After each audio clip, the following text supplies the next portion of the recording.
할렐루야. 우리 오늘 성경 본문의 말씀은 고린도전서 15장 35절에서 44절까지입니다. 제가 가진 성경으로는 신약성경 284쪽입니다. 자, 35절부터 한 절씩 교독하도록 하겠습니다. 누가 묻기를 죽은 자들이 어떻게 다시 살아나며 어떠한 몸으로 오느냐 하리니, 어리석은 자여, 내가 뿌리는 씨가 죽지 않으면 살아나지 못하겠고, 또 내가 뿌리는 것은 장래의 형체를 뿌리는 것이 아니요 다만 밀이나 다른 것들의 알갱이 뿐이로되, 하나님이 그 뜻대로 그에게 형체를 주시되 각 종자에게 그 형체를 주시느니라. 육체는 다 같은 육체가 아니니 하나는 사람의 육체요 하나는 짐승의 육체요 하나는 새의 육체요 하나는 물고기의 육체라. 하늘에 속한 형체도 있고 땅에 속한 형체도 있으나 하늘에 속한 것의 영광이 따로 있고 땅에 속한 것의 영광이 따로 있으니, 해의 영광이 다르고 달의 영광이 다르며 별의 영광도 다른데 별과 별의 영광이 다르도다. 죽은 자의 부활도 그와 같으니 썩을 것으로 심고 썩지 아니할 것으로 다시 살아나며, 욕된 것으로 심고 영광스러운 것으로 다시 살아나며 약한 것으로 심고 강한 것으로 다시 살아나며. 함께 읽겠습니다. 육의 몸으로 심고 신령한 몸으로 다시 살아나나니 육의 몸이 있은즉 또 영의 몸도 있느니라. 아멘. 살아계신 하나님의 말씀입니다. 우리 육이 있으면 영도 있다는 것 분명하다는 것을 오늘 이 말씀을 통해 증명하십니다. 우리가 오늘 나눌 은혜의 제목은 부활신앙입니다. 부활신앙이라는 말씀의 제목으로 함께 은혜 나누도록 하겠습니다. 좀 내용이 길어서 빨리 갈게요.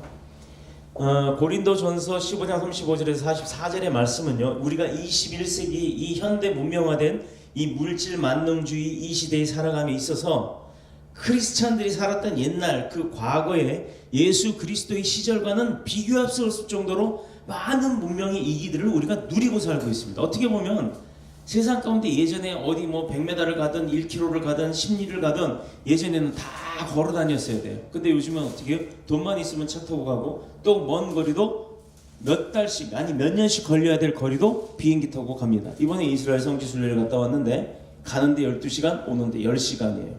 아니 거리는 분명히 가는 거리나 오는 거리나 똑같을 텐데 갈 때는 12시간이고 올 때는 왜 10시간입니까? 그건요, 비행기가 지구가 도는 자전 방향으로 똑같이 가니까 12시간이 걸립니다. 그런데 올 때는 비행기가 거꾸로 오잖아요. 근데 지구 땅이 거꾸로 돌아오고 있어요. 그렇기 때문에 2시간이 줄어드는 겁니다. 자, 그 가운데 하나가 뭐냐면, 이런 문명의 이기주의 가운데 우리가 뭐가 그 가운데 하나가 동일하냐?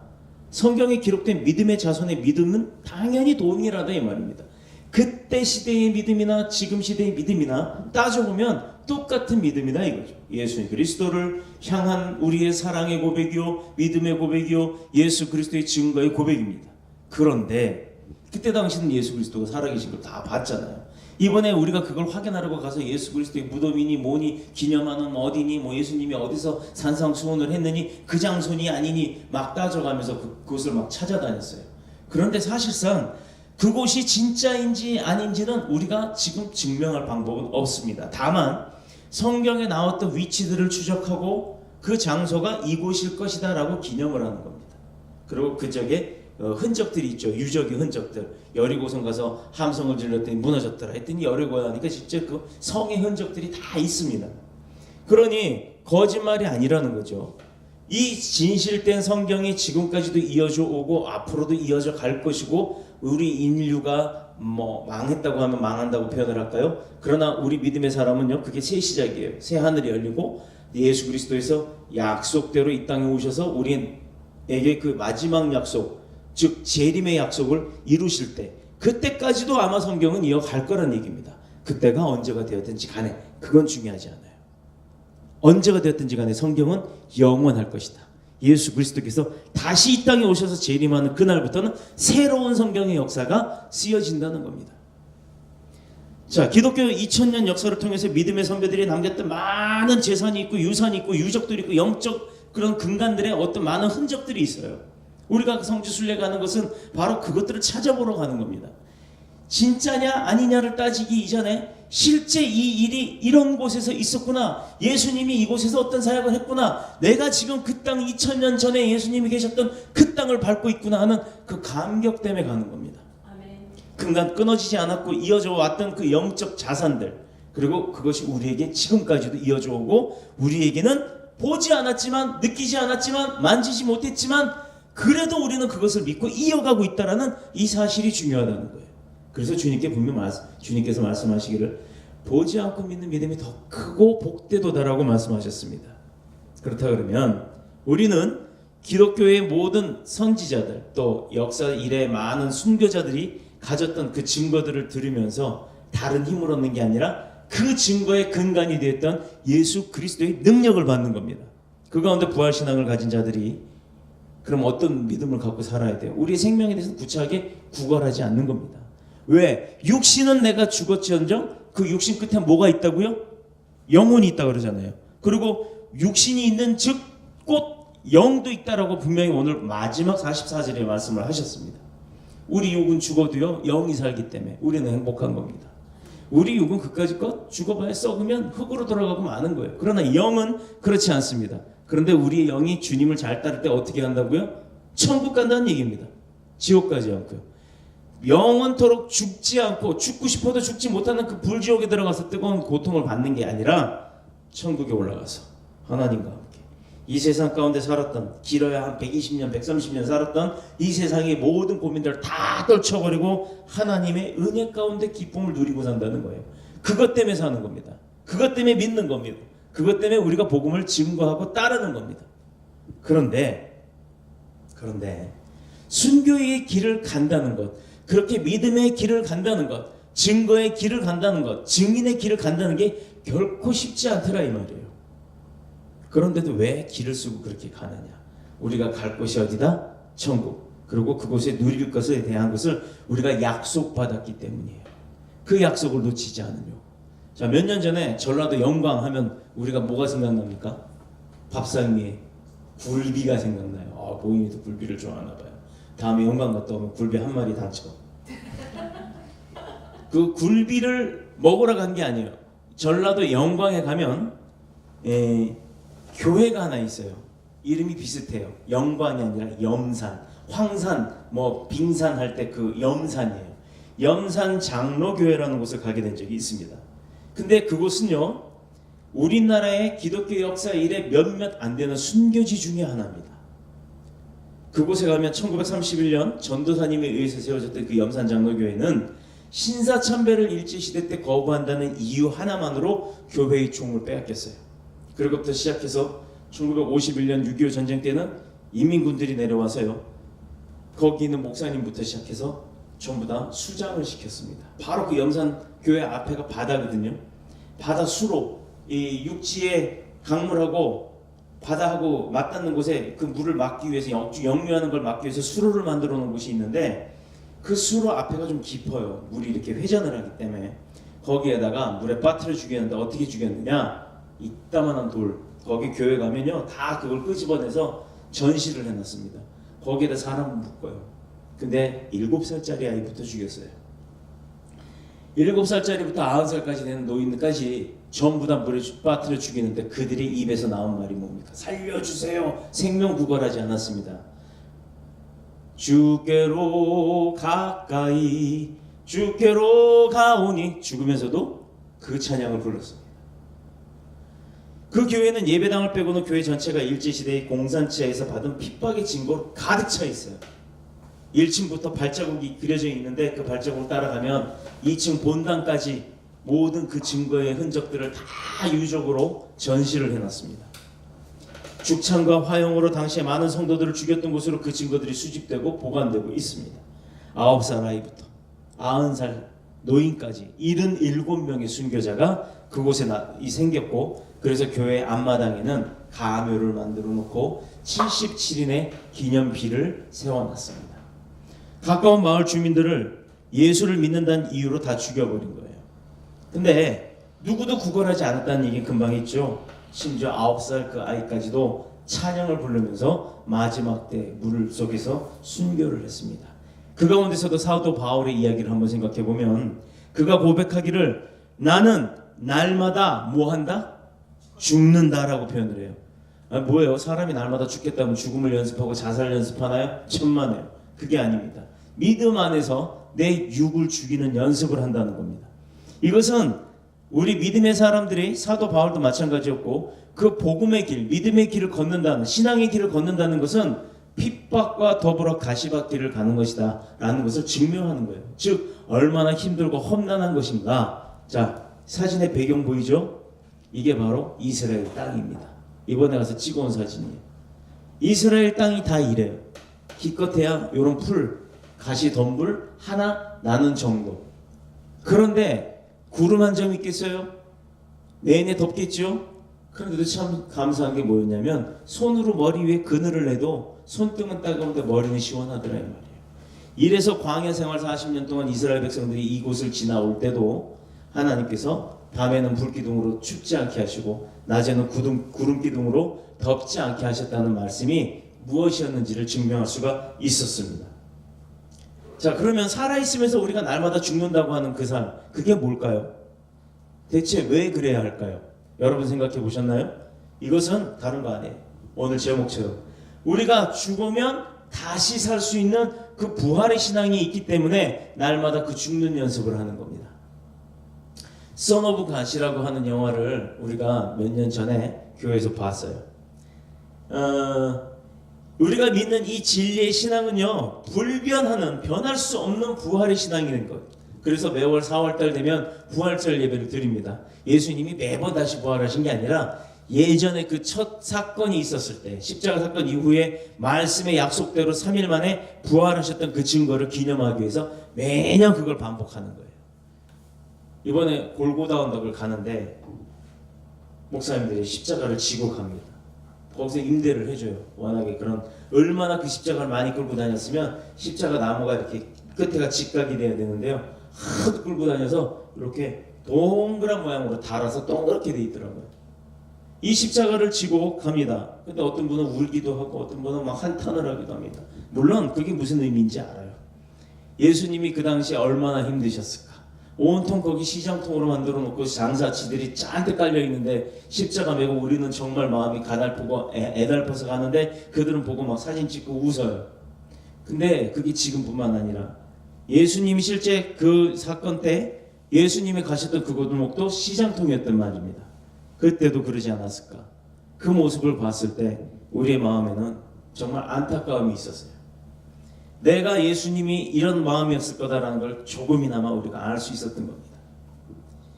만일 부활이 없다면, 예수님이 십자가에 달려 돌아가시고 부활하지 못하셨다면 바울을 포함한 모든 믿음의 선배들이 했던 말은 다 거짓말이 되는 거예요. 그렇다면 내가 지금 죽으면 날마다 죽는 자가 될 것이다 라고 누구도 그 말을 못합니다. 죽으면 끝이에요. 내일 죽을 터이니 오늘은 먹고 마시자 하고 살았을 겁니다. 이것은 역설적으로 부활신앙을 강조하는 말씀으로 부활신앙이 오늘의 그 모든 고난과 극심한 박해를 이기는 원동력이 될 수 있다. 믿는 구석이 있는 거예요. 내가 아버지가 든든한 백이 있다 그러면 어디 가서도 두려움이 없습니다. 우리 아버지가 다 해결해 줄 거라는 백이 있고 든든함이 있다면 어디 가서도 날일지도 이길 겁니다. 그런데 요즘 보세요. 무슨 항공사 거기에 아버지도 그러고 어머니도 그러고 두 딸도 그러고 계속 자기가 재산이 있다고 막 갑질을 하지요. 그런데 그 결과가 어떻게 됐어요? 지금 온통 세상으로부터 손가락질 당하고 비아냥거립니다. 아니, 세상 가운데 돈 많은 사람이 자기 갑질하는 게 그게 뭐가 잘못이겠어요? 그러나 세상 사람들이 돈으로 될 수 없다라는 게 많다는 걸 깨닫지 못하는 거예요. 사람의 마음은요, 돈으로도 고칠 수 없습니다. 사람을 사는 것은 그 사람에 대한 신뢰예요. 그런데 우리는 예수님한테 뭘 받았어요? 신뢰 이상의 생명을 받았습니다. 그러니 우리는 그 생명 받은 사람들이기 때문에 주님에 대한 것 어떻게 해야 합니까? 주님에 대한 모든 것을 철저하게 충성해야 되고 철저하게 순종해야 되는 줄로 믿습니다. 우리에게 시대를 초월해서 역사하시고 또 고난을 당하는 자를 내버려 두시는 게 아니라 이끌어 주시고 고난 가운데서도 헤어져 나올 수 있는 권능과 능력을 주시는 분이 있어요. 그분이 바로 예수님이십니다. 들판의 양에게 자신들을 만난 풀이 있는 곳에 인도하는 사람이 바로 목자라고 합니다. 우리는 어디로 가야 될지 모르는 그런 어리석은 양들과 같아요. 그러니 우리를 이끌어 주시는 예수님께서, 성령님께서 이끄시는 대로 가면 우리가 실패를 해요, 안 해요? 안 하지요. 안 하지요. 그런데도 예수님이 가는 그 길이 좁아 보이니까 나는 이 넓은 길로 가면 내가 성공할 거야, 나는 성공할 수 있어라는 오판을 하고 본인이 그 큰 길로 가요. 그런데 큰 길로 가면 어떻게 된다고요? 잘못된 길로 가게 되고 부활신앙이 아닌 사망신앙으로 가게 되는 겁니다. 그러므로 부활신앙을 가진 자는 모든 환난을 기쁨으로 인내하고 이겨낼 수 있는 자입니다. 아멘. 우리에게 있어서 부활의 진리는요, 소망인 거예요. 그렇기 때문에 우리가 그 소망 갖고 우리도 부활할 것이다 라는 믿음을 가지고 그 힘으로 그 미래를 열어가야 될 줄로 믿습니다. 부활을 확증하는 증거는요, 사도 바울이 36절 이하에서 씨 뿌리는 비유를 통해 증거하고 있습니다. 무엇보다도 예수 그리스도의 부활 사건은 확신이라는 것으로 믿고 나가는 게 아니라 확신할 수 있는 증거들이 있다라는 거예요. 이 사건을 설명합니다. 그러나 이보다 더 큰 증거가 뭔지 아세요? 그것은 내 안에 모시고 있는 성령 하나님이 말씀으로 또 그 부활의 증명을 우리에게 체험케 하신다는 겁니다. 중요해요. 믿으면 아멘으로 화답하시기 바랍니다. 아멘. 성령이 도우심으로 그 부활의 증거를 내가 체험할 수 있게 하신다라는 거예요. 이것이 모든 박해를 이기게 하고 핍박을 이기게 하고 곤란과 환란을 이겨낼 수 있도록 나에게 힘을 주는 그 원동력이 된다라는 거예요. 그렇기 때문에 소망 잃지 맙시다. 우리 부활합니다. 하나님께서 부활하실 수 있도록 우리에게 보여주셨잖아요. 그 부활하심을 통해 우리가 믿고 따르는 겁니다. 왜? 육체라고 다 육체가 아니라고 얘기를 하셨어요. 봅시다. 39절 이하에서 밝히고 있는 대로 사람의 육체가 있고 새의 육체가 있고 또 뭐가 있어요? 물고기의 육체가 있어요. 우리가 보는 살아서 움직이는 모든 생명체들 가운데는 동물, 물고기, 곤충 여러 가지 그 생명체의 육체들이 다 따로 각기 있습니다. 그 육체가 하나님 앞에서 받은 영광도 그 분량만큼, 강아지는 강아지대로, 고래는 고래대로, 사람은 사람대로, 또 곤충은 곤충대로의 그 영광이 다 다르게 있다라는 겁니다. 또한 육체의 본질이 무언가를 바로 알 수 있어요. 뭐냐? 본래 가진 육체라는 것은요, 죽으면 썩습니다. 안 썩는 육체 있지요? 있어요? 사람이 죽으면 안 썩은 사람이 있어요? 있어요. 북한에 가면 두 사람이 있잖아요. 김일성, 김정은. 김일성, 김정일. 그 두 사람은 유리관 안에 넣어놨잖아요. 근데 그걸 뭘 처리해놨죠? 포르말린 처리를 해놓은 겁니다. 약품 처리. 실제로 사람은 누구나가 죽으면 부패하게 돼 있어요. 썩을 수밖에 없어요. 그런데 그걸 우리가 가진 육체라는 겁니다. 본래 가진 육체는 썩는 것이고 어떻게 보면 욕된 것이에요. 그래서 성령을 거스리는 것을 즐겨할 수밖에 없습니다. 늘 세상 가운데서 성령을 거스리고 죄를 짓기 때문에 시름하고 또 탄식하고 불안해하는 그런 존재였던 거예요.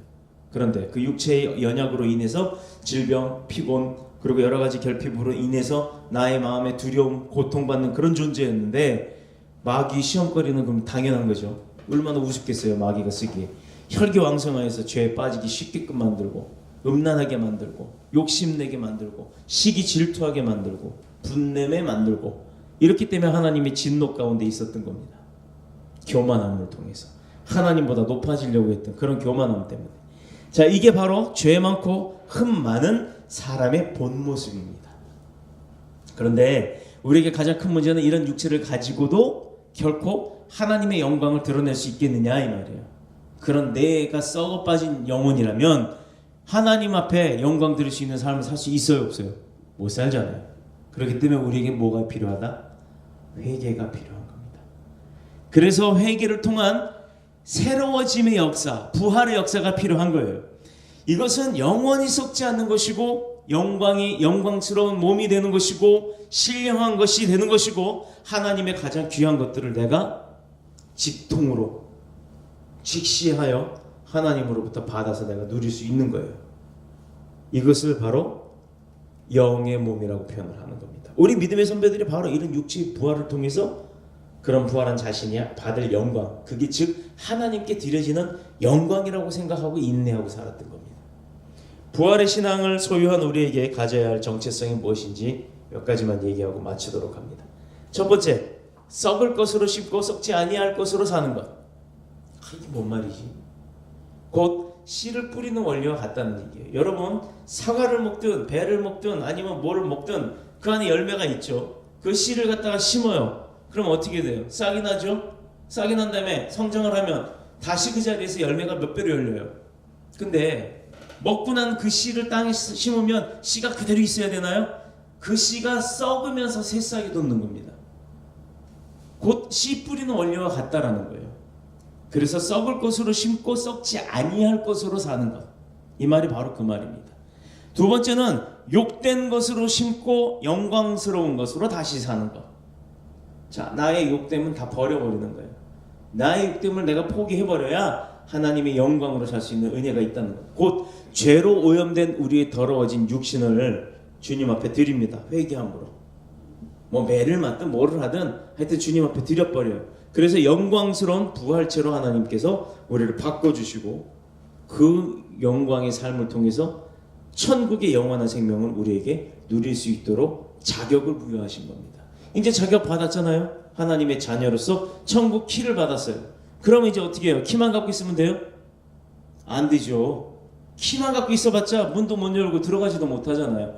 아무리 키만 있으면 뭐합니까? 자, 예를 들어 제가 지금 여기 보면 키가 여러 개가 있어요. 여기 또 보면 수갑키도 있어요. 그런데 이 키들이 여러 개가 있는데 여러분 생각해 보세요. 키만 있으면 뭐합니까? 쓸모없어요. 이 키를 가지고 어디 가서 문을 열어봐야 그 안에 집이 있고 아파트가 있고 사무실이 있고 뭐 서랍이 있고 금고가 있고 뭐가 다 있을 거 아니에요. 키만 있어봐야 소용없어요. 그걸 열어봐야 그 안에 내용을 알 수가 있다는 겁니다. 천국 열쇠 하나님께서 우리가 믿는다고 주셨어요. 그러면 우리가 천국 열쇠만 갖고 있으면 뭐합니까? 천국을 가야죠. 천국 가기 위해서 이 고통을 우리가 겪고 인내하며 회개하면서 하는 겁니다. 왜? 궁극적으로 열쇠 받았으니까 열쇠 쓰러 가는 거예요. 그 문을 열고 들어가면 어떻다고요? 이 세상에서 받았던 모든 어려움 이제 싹 필요 없어진다는 얘기입니다. 그래서 우리 하나님은 우리에게 예수 그리스도를 보내주셨어요. 그 키를 받게 하려고. 우리를 통해 영혼과 육신을 새롭게 하고 또 지금은 하나님의 나라와 그의 의를 위해서 우리가 살 수 있도록 자격을 부여하신 겁니다. 남들이 죄 가운데 죄의 낙을 누리고 즐겨하며 노래방도 가고 여관도 가고 술집도 가고 나이트클럽도 가고 막 이럴 때 우리는 그 가고 싶은 거 다 인내해버리고 다 먹고 싶은 거 안 먹고 이 자리에 와서 지금 예배 드리는 겁니다. 하나님 만나는 거예요. 세 번째는 약한 것을 심고 강한 것으로 다시 사는 거래요. 약한 것. 우리의 육신은 유혹에 약해요. 또 육신은 피곤해도 약해요. 지금 막 졸릴 수도 있어요. 그런데 눈을 부릅뜨고 그 졸음을 참는 사람들의 믿음이 뭔지 아십니까? 바로 그 약함을 이기려고 하는 인내입니다. 굉장히 힘들어요. 그런데도 힘을 내고 노력을 해요. 그걸 하나님이 기뻐하시는 겁니다. 우리의 육신은 유혹에 약하고 환경과 조건 때문에 잘 무너지고 잘 휩쓸리고 잘 빠져들어가요. 그런데 우리 모든 그 약함을 그런 잘못된 것을 바꾸어 주시는데 도움을 주는 분이 있어요. 바로 성령 하나님. 그래서 그분이 우리를 새롭게 하시고 하나님의 능력과 은혜를 깨닫게 하는 겁니다. 육신을 이기게 하는 거예요. 육의 고통을 이기게 하는 거예요. 지금도 성령님은 우리 가운데 계시면서 약하고 부족한 우리를 붙들어 주시사 주님의 영광을 위해서 약한 가운데도 강하게 바꾸어 주시는 줄로 믿습니다. 네 번째가 육의 몸으로 심고 신령한 몸으로 다시 살되 어떻게 산다? 영원히 산다. 육의 몸은 썩어요. 땅에 묻어버려요. 심지어 불에 태워버려요. 그런데 그럼에도 불구하고 주님이 이 땅에 오셨을 때 아무개야 아무개야 아무개야 그때 그 이름이 내가 이름이 호명이 되는 거예요. 그때 벌떡 일어납니다. 죽은 시체가 일어나요? 아니요. 영원히 다시 깨어나는 겁니다. 그래서 어디로 가요? 천국 가요. 하나님과 영원히 삽니다. 이게 우리의 궁극적인 목표입니다. 장차 우리가 받을 부활의 몸은 우리 사람이 겪어보지 못했기 때문에 도무지 상상으로도 어떤 일이 일어날 수 있는지를 몰라요. 그래서 요한의 계시를 통해서 하나님이 요한에게 계시를 주셔서 요한 계시록에 그 꿈의 내용들을 다 적어놓은 겁니다. 요한 계시록 읽어보세요. 우리가 어떻게 살아야 될지가 다 나와요. 그것은 하늘나라에 지금의 육체로는 그냥은 못 들어간다는 얘기죠. 이 육체의 껍질을 다 벗어버리고 하나님 나라의 영원한 기업을 상속받는 저와 여러분이 되시기를 축복합니다. 그렇다 그러면 지혜로운 성도는 어떤 사람이 지혜로운 성도이냐? 지금 내가 가지고 있는 몸이 어떠한 몸인가를 바로 깨달아야 돼요. 내가 뭐 옆구리가 아프고 난 비만이고 뭐 허리허리하고 이거 중요하지 않습니다. 부활의 영광 가운데 들어가는 내 몸이 어떤 몸인가를 잘 알아야 하는 겁니다. 이것은 나는 무엇을 해야 하며 어떻게 살아야 하는지를 정확히 아는 사람이라는 거예요. 그게 바로 어디에 나오느냐? 42절, 44절에 기록되어 있습니다. 우리 한번 다시 읽어볼게요. 42절부터 44절까지 시작. 죽은 자의 부활도 그와 같으니 썩을 꽃으로 심고 썩지 아니할 것으로 다시 살아나며 욕된 것으로 심고 영광스러운 것으로 다시 살아나며 약한 것으로 심고 강한 것으로 다시 살아나며 육의 몸으로 심고 신령한 몸으로 다시 살아나나니 육의 몸이 있은즉 또 영의 몸도 있느니라. 아멘. 우리가 하나님 앞에 천국 백성으로 살아갑니다. 믿음으로 인해 우리가 구원을 받았어요. 그래서 이미 내가 믿고 있기 때문에 천국 백성은 맞습니다. 그런데 나한테 키가 있냐 없냐? 그 키를 열 수 있는 자격이 있냐 없냐? 여는 힘이 있냐 없냐? 열고 나서 문을 활짝 밀 수 있는 능력이 있냐 없냐? 이게 필요한 거예요. 그 큰 천국 문을 힘만 갖다 놓고 열면 찡 하고 자동으로 열립니까? 아니요. 내가 노력해서 밀고 열고 들어가야죠. 그것을 키우는 거예요. 내가 지금 힘들어요? 그 미는 힘 키우기 위해서 막 헬스장 가서 막 근육 나온다고 뭐 엽기도 들고 아령도 들고 막 하잖아요. 그건 육신 키우려고 하는 거지 그 천국문 들어가려고 하는 건 아니란 말입니다. 천국문 밀 수 있는 그 권능의 능력을 여러분들이 이 땅에 살면서 키워야 하는 거예요. 그것도 누구에게서부터 받는다? 하나님으로부터 받는다. 육체의 세계도 크게 나누면 하늘에 속한 것, 땅에 속한 것, 그리고 사람이나 짐승이나 혹은 새나 물고기의 형상이 있고 그것을 받을 영광들이 각각 다르다고 말한 것처럼 우리의 영혼이 하나님 앞에서 받을 영광과 상급 또한 당연히 다릅니다. 얼마 전에 말씀드렸죠. 우리가 믿기만 하면 천국 가는 거 사실이에요. 그러나 천국에 갔을 때 하나님 앞에 섰을 때 부끄러우면 되겠습니까? 안 부끄럽고 당당해야죠. 하나님 나 보셨잖아요. 나 여기 천국에 왔는데 나 그동안 뭐 했는지 하나님 다 보셨죠? 나 이래서 정말 하나님 보고 싶었어요. 나 하나님 앞에 왜 이렇게 신나는지 몰라요. 이래야지. 하나님 앞에 그냥 겨우겨우 천국문 따가지고 들어왔는데 와가지고 너 뭐 했냐? 그러면 글쎄요 예배 시간에 가서 뭐 딴 생각이나 하고 뭐 맨날 그랬어요. 아버지 앞에 앉아가지고 그냥 방귀나 푹푹 끼고 앉았고 그랬어요. 막 이랬다고 하면은 얼마나 부끄럽겠어요. 아버지 난 아버지만 만나러 가면 맨 앞에서 맨날 춤췄잖아요. 워십하고 싱얼롱하고 그 다음에 뭐 찬양했잖아요. 나 맨날 두둑두둑했잖아요. 내가 이거 두드린 거 숫자로 계산해보세요. 얼마나 많은지 아세요? 그러니까 보여나 내가 너를 잘한다. 너 그렇게 열심히 두드렸고 그 바람에 너 팔도 많이 부었지. 그래 근데 난 참 그 소리 듣고 너무 신나더라. 쿵딱쿵딱쿵딱쿵딱 너무 좋았다. 이랬을 때 하나님이 나를 알아준다 그러면 그게 얼마나 기쁘겠어요. 근데 아버지 저 아시죠? 응 내가 너 알긴 아는데 너 교회 뭐 했지? 이거 얼마나 부끄러워요. 내가 분명히 나는 아버지 안 믿다고 갔지만 아버지가 나를 모르는 거예요. 잘. 아들이 한 100년쯤 돼봐요. 아들 이름 다 기억할 수 있을까요? 대통령 만나면 사진 하나 딱 찍어요. 그래놓고 집에 가보로 걸어놓습니다. 사무실에. 보면 어떤 사람 누가 보면 그래 대통령하고 무슨 인맥이 있나? 이런 생각하죠. 근데 정작 대통령은 이 사람이 누구지도 몰라요. 지나가다 대통령님 한번 찍어주세요. 그거 탁 찍은 거예요. 그런데 사무실에 올 때 다른 사람들은 대통령하고 굉장히 친한 친분이 있는 줄 알지만 정작 대통령한테 물어봤을 때 모르겠는데 그 사람 누구지? 이렇게 될 수 있다는 얘기입니다. 막상 우리가 하나님 앞에 갔는데 하나님이 하나님 저예요 반가워요 또 이제 드디어 저 여기 왔습니다 아무개 목사입니다. 그래 내가 너 목사 시킨 건 맞는데 너 뭐 하다 왔냐? 잃어버리면 이거 얼마나 창피해요. 바로 이 이야기입니다. 예수 그리스도는 자기 자신의 죽음으로 모든 인류에게 부활과 생명과 영원한 소명을 선물로 주셨어요. 우리도 받았습니다. 근데 여러분은 하나님 앞에 뭐 드렸어요? 엄마 아빠로부터 생명을 받았고 엄마 아빠로부터 교육을 받았습니다. 그래서 내가 대학 졸업하고 대학원 졸업하고 박사가 되고 뭐가 되고 열심히 회사에서 돈 벌어서 돈을 많이 벌었어요.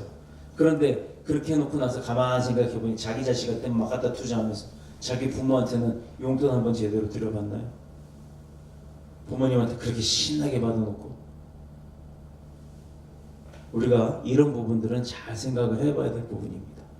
오늘 우리도 예수 그리스도 말미암은 믿음으로 선물 받아 영원한 생명, 즉 부활 신앙의 생명, 부활의 신앙의 소망을 가지고 살아가고 있는데, 우리는 슬픔이나 고통이나 심지어 죽음이라 할지라도 그것 많은 사람들에게 위로가 되고 소망이 되게 할 수 있나요? 우리가 그것을 선물로 전할 수 있나요? 믿지 않는 자, 모르는 자들에게 가서 당당하게 예수 믿고 당신도 부활신앙으로 천국 같이 가십시다, 이 말 할 수 있나요?